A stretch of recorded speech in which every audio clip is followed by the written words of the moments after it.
Welcome to the To Be Honest podcast. Today, I'm talking to Michael Gallegos, who is a 23-year-old student at Mission College in Santa Clara.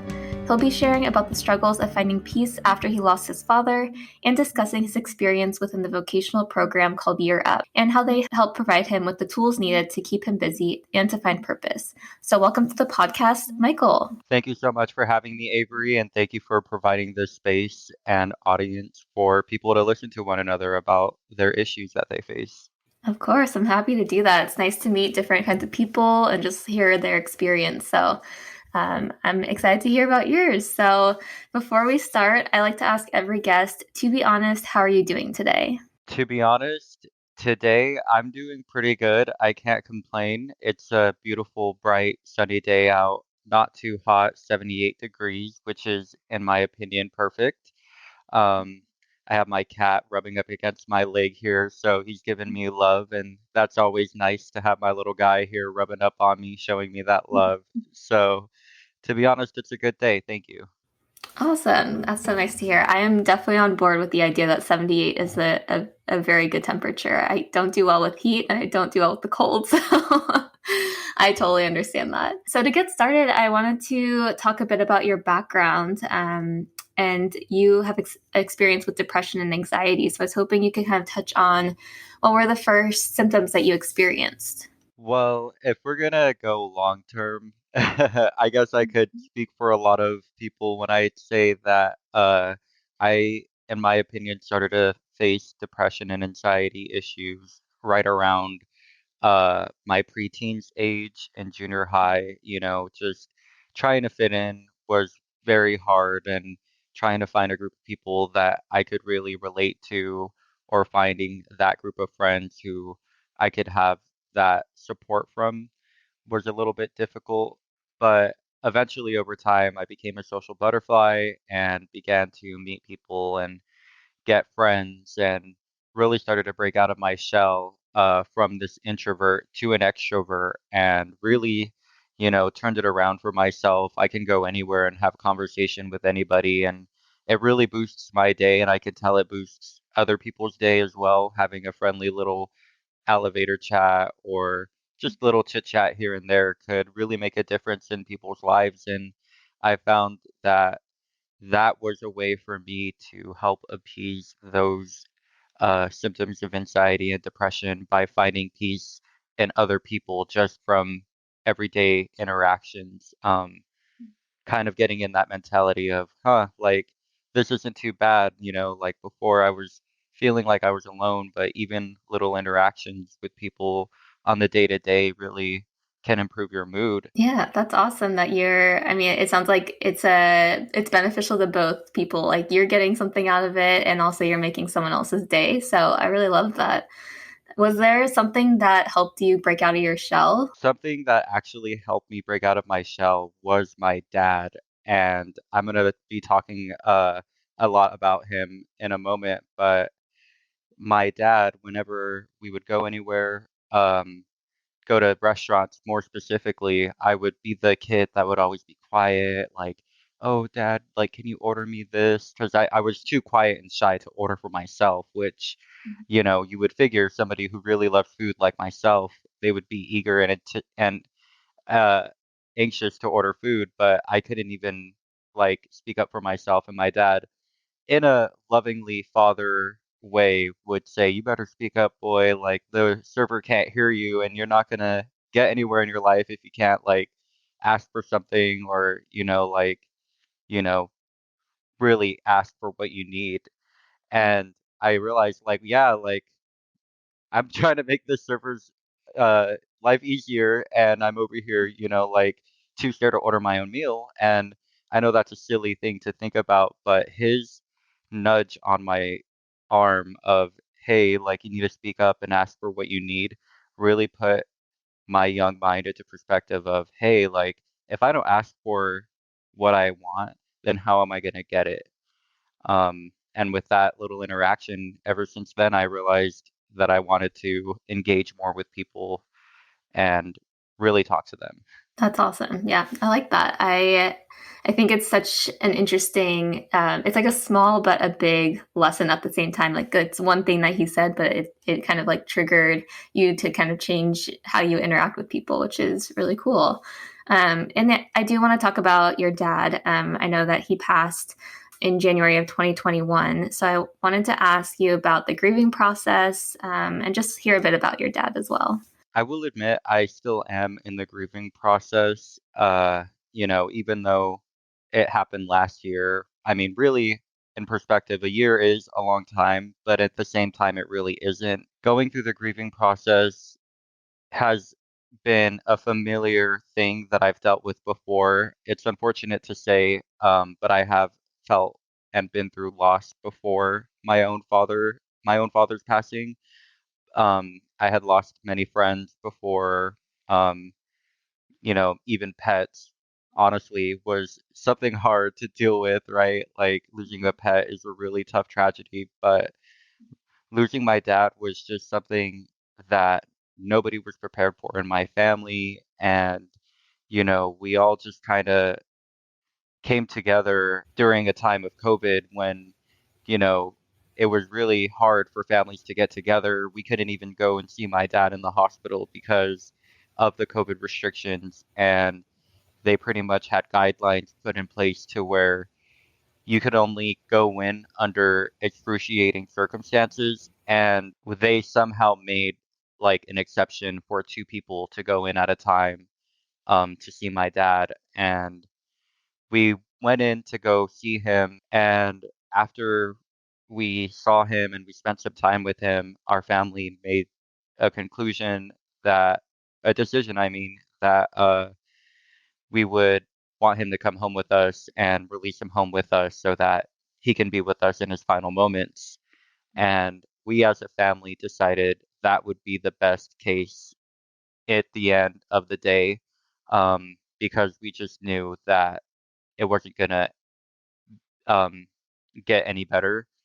And because of the COVID restrictions, we figured, why are we going to let him be in there uh, when we can at least bring him home with us to spend his final moments surrounded by his family? After not seeing my family in so many months, we finally got together and spent what was a sad moment together, but what was beautiful for a family to really come together and to be together in, you know, my dad's final moments. So it was really sad, but I'm really happy that we could get together to be there for him in a moment where a lot of other people I know didn't even get that opportunity to spend their last moments with people who they have had in the hospital. So while it was hard for me to accept what was going on, it gave me peace to know that I had an opportunity to be with him. And it was hard to be ungrateful, considering everything else and everything else that everybody else has been going through within the past few years. As I was saying earlier, I'm still in the grieving process.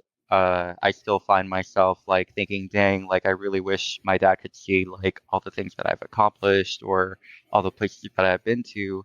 But then at the same time, I'm like, I can go forward knowing that he would be proud of the things that I've accomplished, and that gives me peace. And it does suck because it's almost like watching a movie with a cliffhanger and wanting to know what Hmm. happens next.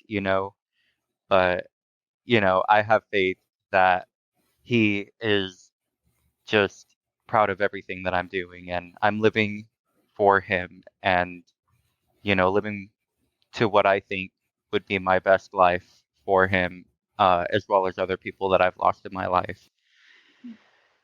And um, just to talk about kind of like who he was as a person, as I was mentioning earlier, the story where he nudged my shoulder and was like, "Hey, boy, like you better speak up."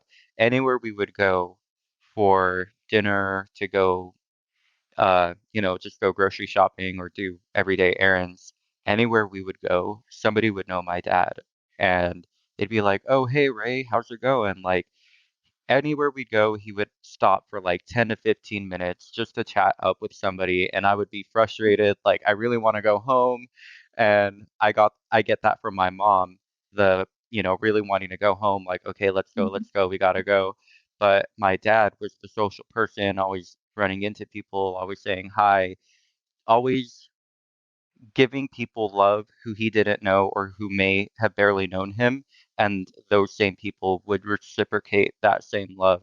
And I would see that growing up, and that rubbed off um, on me from him. My dad touched all these people's lives who we didn't even know, and that's the kind of person that I would like to be going forward, just showing love to anybody I can, and even if they may not reciprocate that same love, at least I was able to do what I think may have brightened their day. He sounds like an amazing person, and sounds like he made a huge impact on the world, whether it's like his small world or like the bigger world at large. Like it sounds like he really made an impact on everyone that he met every single day. So that's amazing. So thank you for sharing a bit about him. I know that grieving isn't linear for everyone, so I'm kind of curious, like what helped you through after your dad's passing.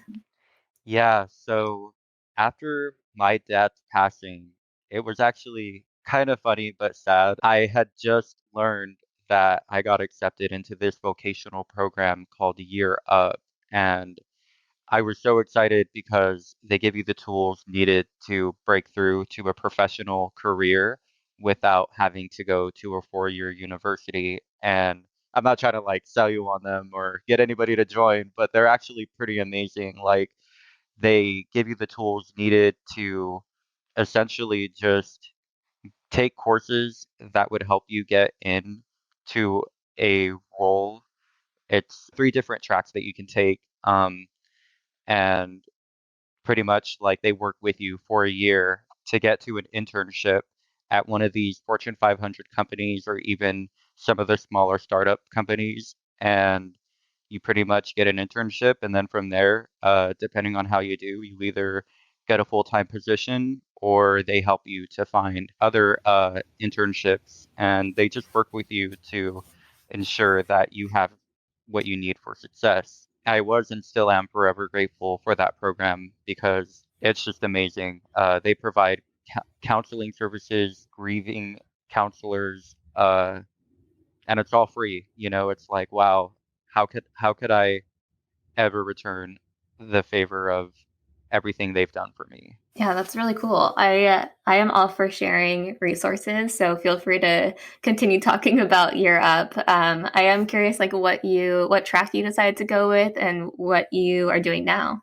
I decided to pursue the data analytics path. And yeah, I chose data analytics because I had always been interested in computer coding and I had always wanted to learn how to code. So they pretty much set you up with classes for 6 months at either Mission College or West Valley. Did really great. Learned a lot from Python coding, Linux, SQL, C++, and a lot of other courses they have you take helps you to grow as a professional, like business communication that helps you learn how to write letters and how to handle business meetings. Essentially, they teach you how to manage time with your manager and how to set up a schedule for your month or your day by day.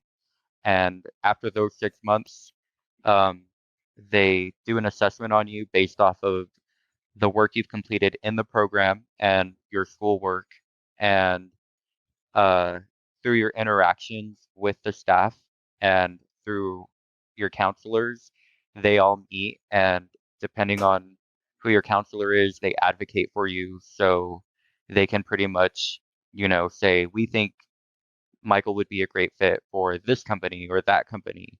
And I was fortunate enough to get a internship at Salesforce, which they're very big marketing cloud company, and they do so many things. It's hard to list off what exactly they do, but I was able to land an internship as a campaign marketing analyst. It was really cool to have that internship because I had pretty much the most professional job out of anybody in my family, even though it was only an internship, like a marketing analyst, like that's pretty huge. Even as an intern on my first attempt, that was a very defining moment for me. And I learned very important life lessons and networked with many people outside of the Bay Area and even outside of the United States. And they were really great people, and I learned a lot of things from other teams,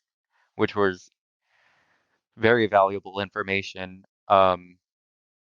Before this program and before my dad's passing, I had no idea what I wanted to do, but they gave me that stool, Europe, gave me like a pedestal to like lift me up and to show me like, oh, here are all these available options to you, and we can help you get there. And so I went through the internship and I really liked what I was doing. I did not decide to extend my contract, um, only because while I did love what I was doing, I felt that I could grow in many other ways through other avenues, and I decided to pursue music production now. So I'm actually about to take music courses, and I'm about to, or well, I'm in pursuit of becoming a music producer. That's really cool. You've had quite the journey, but I love that how much experience you got from Europe. It sounds like that was just, I mean, especially right after your father's passing, it sounds like that was kind of a bright spot during a darker time. So it's really cool to hear about how, despite something not so great happening in your life, you still had these opportunities that provided you with growth and ways to learn. So it's really cool to hear that you're even like expanding what you're going to be doing in the future to music production. So yeah, I'd love to switch a little bit to talking specifically about your mental health. And I know we've chatted before, and you've mentioned that you've experienced depression and anxiety. So I was wondering when you first realized that maybe you were experiencing depression and anxiety, and what did you do? Yeah, so in specifics with the passing of my dad, I noticed that while everything was overwhelming, but somehow I felt calm. It was almost weird how calm I felt because it felt like I knew that everything was going to be okay, even though everything was distressing.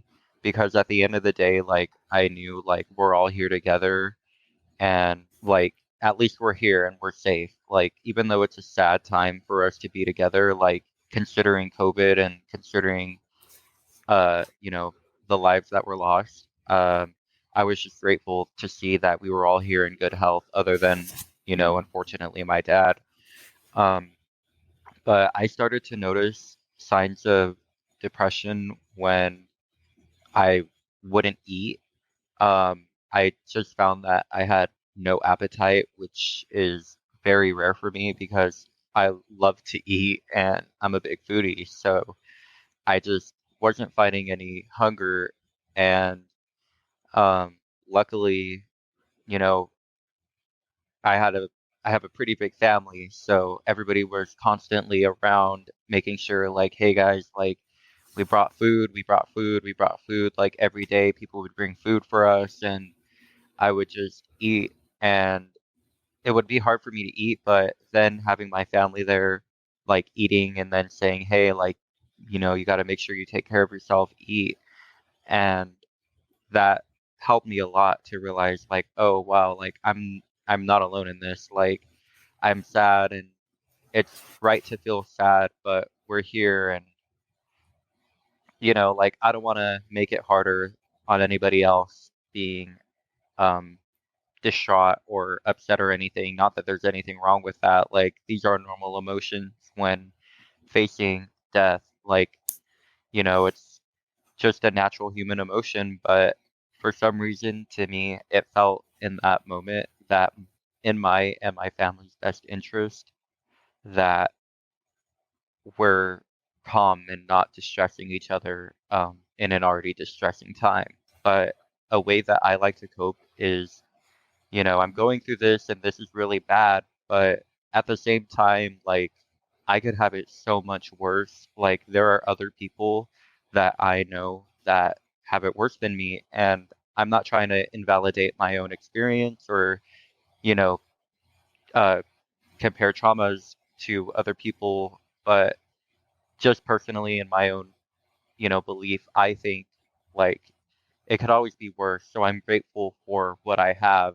You're dealing with something, and then other problems that you could normally go through would be bad for you in the moment, but then you're dealing with something more severe that those other little issues seem pointless in that moment, even though they're not, you know, as I was saying, I'm not trying to invalidate anything else, but it's just those things that, at that moment, you're just like, how can I focus on anything else when this is all that's on my mind at this moment? Yeah, understandable. Is there anything that you did or anyone that you reached out to during that time to kind of help you process your emotions? Yes, so Europe provides great resources. They have grieving counselors and counselors to help you work through any situation that you may be going through. And I didn't, I reached out to them, and I also reached out to my friends as well. Um, My mom especially was the main one that I reached out to during this time about like how I was feeling.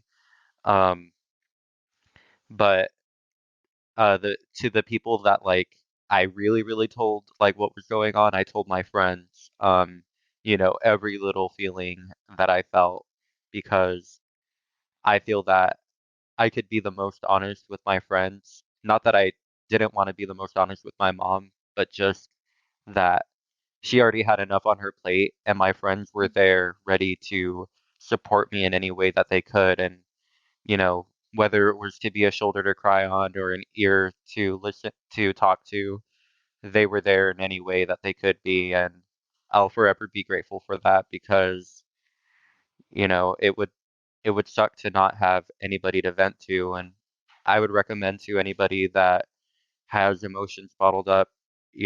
I know some people may be introverts or they may keep things to themselves, but there's nothing really wrong with having someone to talk to or to have that outlet to vent to, because keeping emotions bottled or pent up inside is never good, in my opinion. Yeah, I think that's really good advice. And I appreciate that you touched on the support network that you have, because that's so important. Even if it's just like one person that you can like go to for whatever, I think that's really crucial when a lot of people are struggling with their mental health or just emotions or going through something in general. Just having that one person that knows everything can be really, really important. So thanks for sharing that.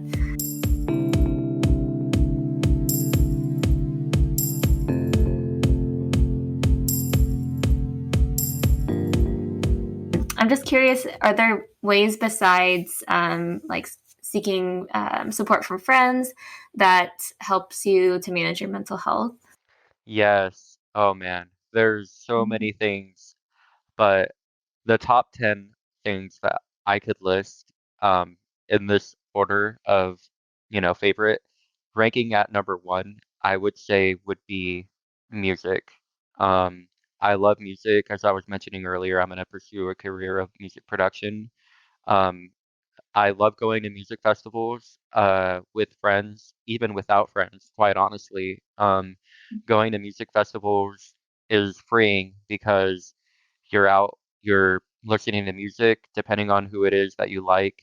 Either you're relaxing or you're jumping around or you're moshing or you're shuffling or, you're doing a line dance, whatever it is, it it is freeing to go out in a crowd with people and to listen to music and to see people dance and having a good time.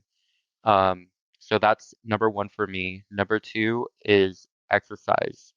Um, I've always ran since high school. I was in cross country and track even throughout some years of college, and I always would get a runner's high from running. and it's just an adrenaline rush that you get, but you release all that uh, serotonin, or you get serotonin from running, and it's just that feel good chemical, and you feel amazing. I know it's crazy to say because some people would say, you feel amazing after running? How could you? Like, but yeah, like after I run and I have headphones on while I run and I listen to my music, I'm like, ooh, like kind of hurts, but it feels great. Like I'm sweating. Like I don't really like the heat, but it's great to like exert energy and to, you know, run away. Like you're not running away, but like you are running away. Like you're releasing those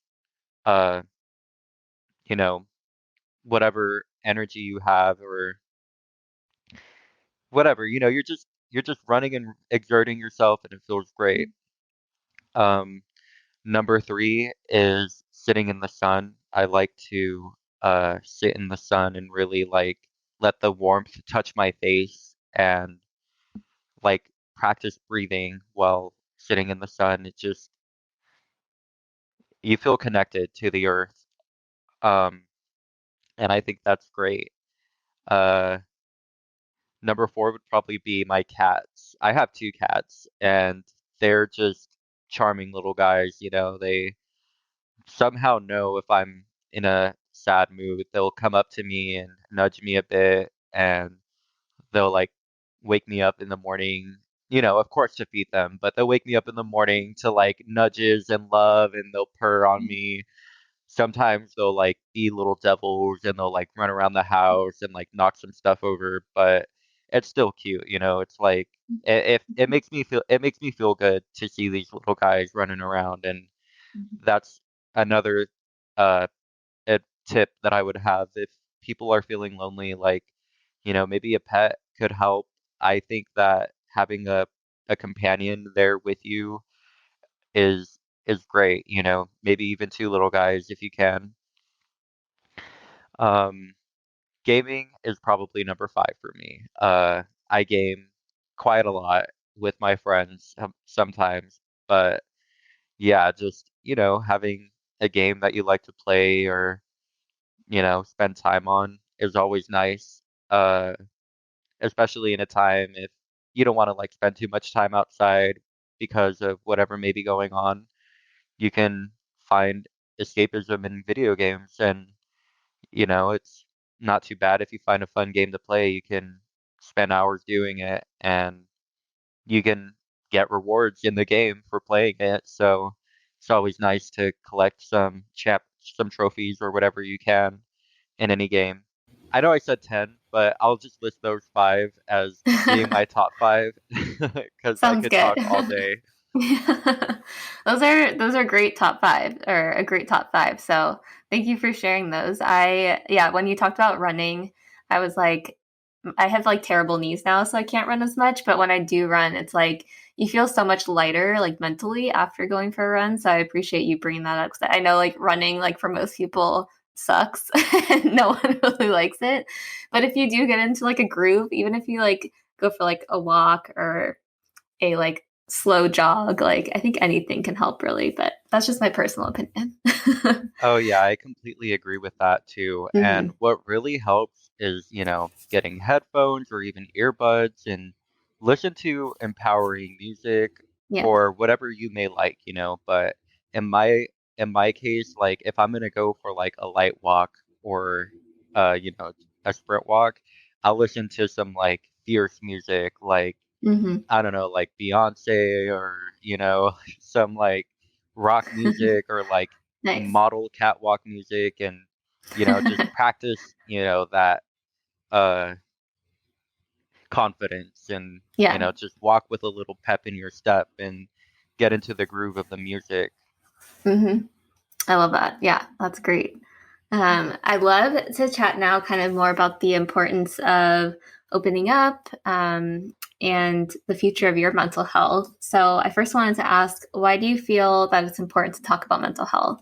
So it's important to talk about mental health because um even in my parents' youth, I feel like it was a stigma to really have quote unquote mental issues, which everybody faced, right? Like, I don't know why it was such a big deal in the previous generations where you were deemed crazy if you were sad, or if you had an episode, you may have went to some insane asylum, which is crazy to think the progress that we've came from then to now, where we realize mental health is essential to regular health. I think that talking about mental health really shows everyone that we're all not alone in how we feel. We may feel alone in those moments, but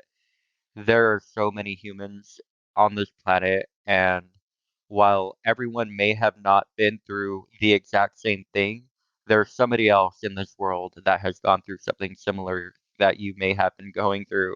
And if you're able to talk about your own stories or your mental health or your experiences, and you're able to reach an audience that may have been through something similar, then in my opinion, it helps because they know they're not alone. And I feel like being alone for some people may be a good thing, right? Like some people are just naturally introverted and they don't want to be around other people, and that's fine, do what you like. Like there's nothing wrong with having time for yourself. But in my own case and opinion, um, it's nice to have outlets. It's nice to have, two cats or friends or even interactions with random people on the street on the daily. Just, hey, how's it going? Good, laughing it up or whatever. Those little interactions improve my mental health. And if I can help improve others' mental health by being there, by, having this friendly little chit chat, then I'm all for it. And, I just would like to help in any way that I can improve other people's mental health by talking about it or by chatting about it.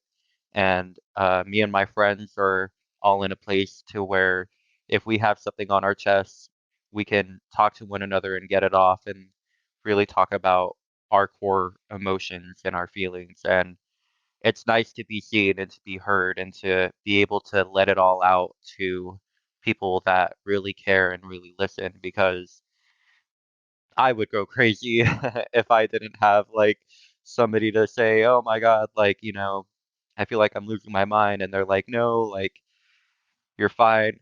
I'm here. We got you. What can we do? How can we listen?" Yeah, I think that's a great message. I'm curious, what advice would you give to someone? I know you just mentioned like it's important to open up about your feelings. So, what advice would you give to someone who is struggling to open up, or just hesitant to talk about their emotions with someone else? So I have felt hesitancy in opening up myself.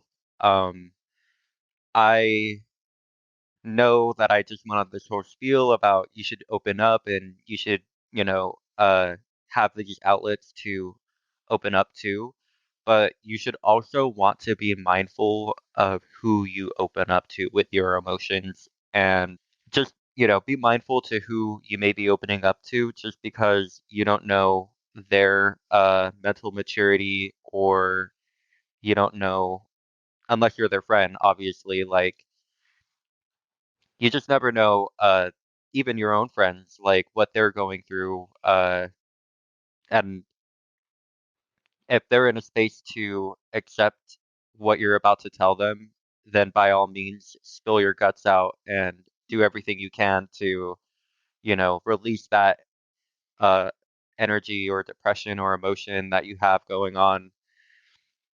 I would say that you just gotta do it.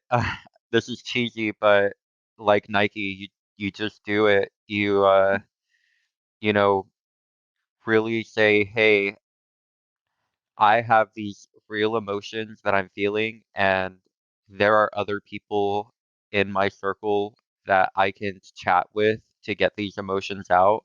So let me go to them and ask if I can vent to them." On the flip side, how do you think that friends and family can support someone who is grieving and experiencing mental health challenges? Like I was mentioning before, the point that we're not really alone in the experiences that we go through because there are so many humans on the earth that, you know, at least one of us somewhere in some time has been through something similar that we're going through. Um, so just finding peace and knowing that you can have others that have went through something similar, you can find peace in them and knowing that again, you're not alone in facing this experience. And um, it helps because you're just not facing these issues on your own. You're having this outlet where you're able to exert that concern or that depression or anxiety, and you can confide in other people who may be going through the same thing, and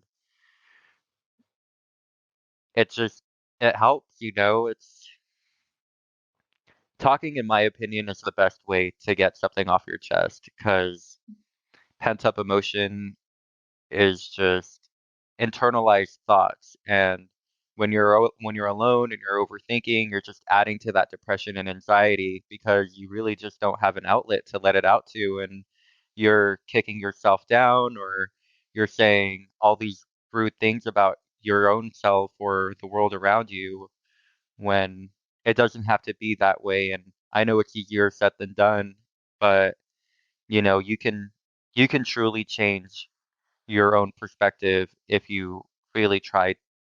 And, it's not gonna be instant, but it takes steps. It may take a year or several years, or it may take a week. It may take one night with a group of people, or it may take one interaction on the street, just from someone asking how your day was or having a simple little chit chat with you. I was hoping you could share like one thing that you've incorporated in your life that you think others should too to help with either grieving or to just maintain their mental health. I would say healthy eating goes a long way. And I know, some people may think, oh, like, why would I want to eat a fancy salad? How can that improve my mood?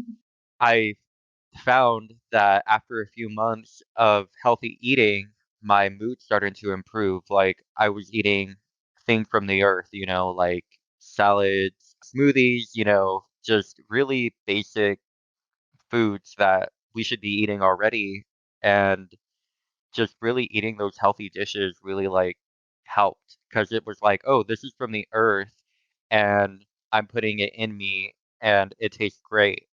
And all food is from the earth, so that's silly to say, but just natural green foods really like made a big difference in my life. Yeah, that's great advice. Thank you overall for being on the podcast. I had a great time learning about your experience. I think you had a lot of like little nuggets of valuable information that you shared today. So, if you'd like to share anything, like where people can go to learn more about you, the platform is yours. Awesome. My Instagram handle is Mike_Gallegos, and that's Gallegos. I just post pictures of me enjoying life and little adventures that I go on here and there, little nature walks or whatever. And yeah, feel free to follow me. Feel free to DM me if you have any questions or if you want to learn more about Europe or anything else. I'm all game. I'm open to new friends. If you want to go for a hike, let me know. Sounds good. Thank you so much for being on the podcast again. And I hope we can talk again soon. Thank you so much for giving me this platform to talk, Avery, and thank you so much for all that you do. We really appreciate it. Of course. Of course. I'm really happy that this podcast just exists. I'm able to do this. So I'm happy to be here, happy to share your stories. So, yeah. All right. Well, thank you again and have a great rest of your day. Thanks. Bye-bye. Bye. Thank you for tuning into the To Be Honest podcast, brought to you by Momentum for Health. We're so happy to be able to share the personal behavioral health and wellness stories of youth and young adults in Santa Clara County. If you live in Santa Clara County and are in need of behavioral health assistance, please call 800-704-0900. You can also reach the Suicide and Crisis Lifeline 24/7 by dialing or texting 988. That's it for now, but we'll be back in just 2 weeks with another episode. Bye!